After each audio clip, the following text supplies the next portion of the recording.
Alright guys, some of you wanted to see my auto leveling feature since some of you guys have not have any success with your auto leveling after buying these Chinese headlamps. Okay, I'm going to go ahead and start my car. Go ahead and pay attention to my garage door and see my lights go up and then re-level itself. Okay, the lights are going down. See that? Now they're going back up and they're leveling itself.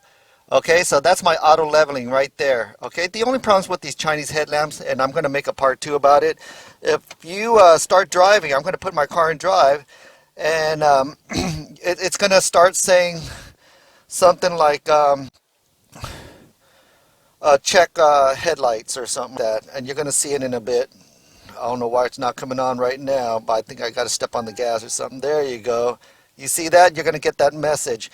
If you don't mind that message, if you don't mind that warning light, then go ahead and keep your Chinese headlamps. But my supplier said he's going to find a bypass for me. He has a bypass on the way, and I will probably include that in part 2. So at this point right now, we're going to go ahead and level off these lights, okay? Because if you can tell, the passenger side is a lot higher than the driver's side.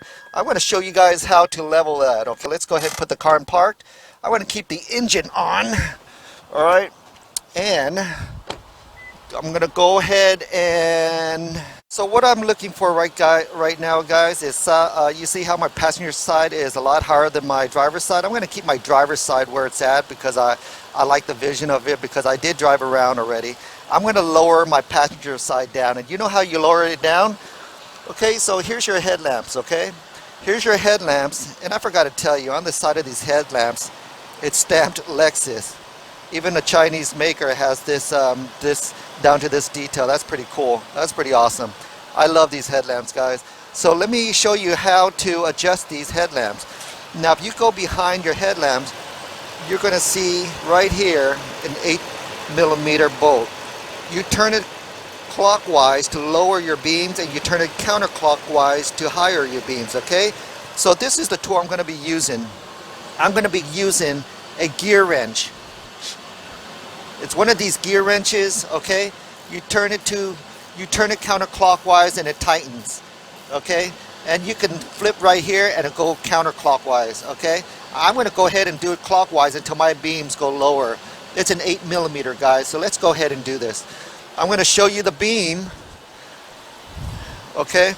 I'm going to show you that I am going to put this over my 8mm bolt right there, and I'm going to spin it clockwise, just like this. While I'm spinning it clockwise, I'm going to look at the beam on the garage.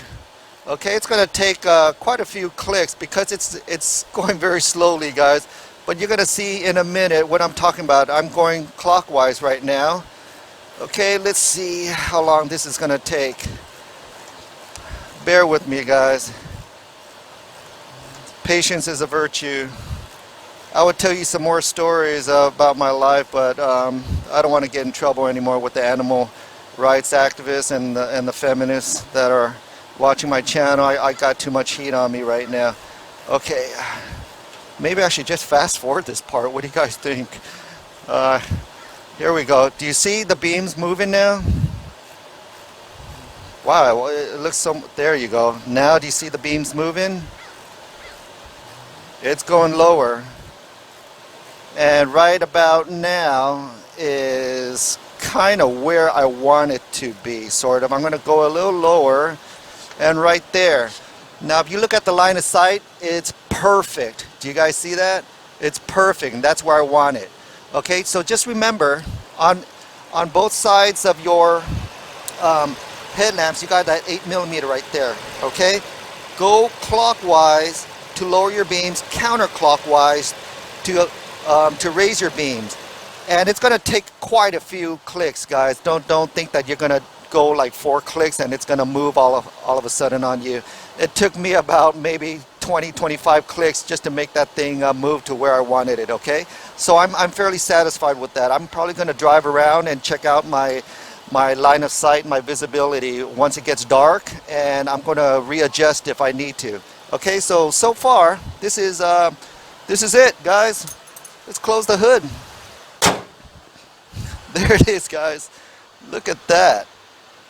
Oh, and I forgot to tell you guys, that the extra wire harness that came with these lights is supposed to be hooked up to your turn signals. So what happens is either you tap into your turn signals or you take your turn signal harness and you tap it in to this extra plug that comes out of here, that comes with your box from that made in China box.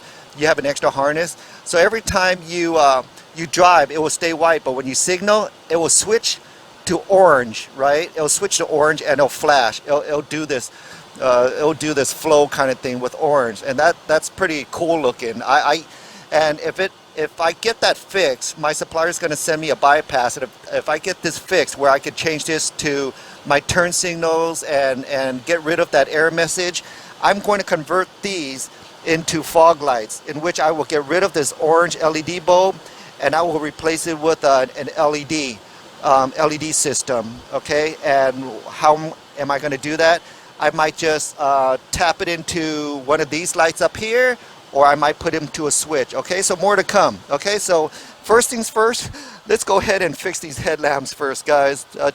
Fix this warning system error that's coming from China. If you look online, you're getting quite a few of these folks buying these headlamps that are getting these error system warnings on their diagnostic screens. Okay, so here's another video for you guys.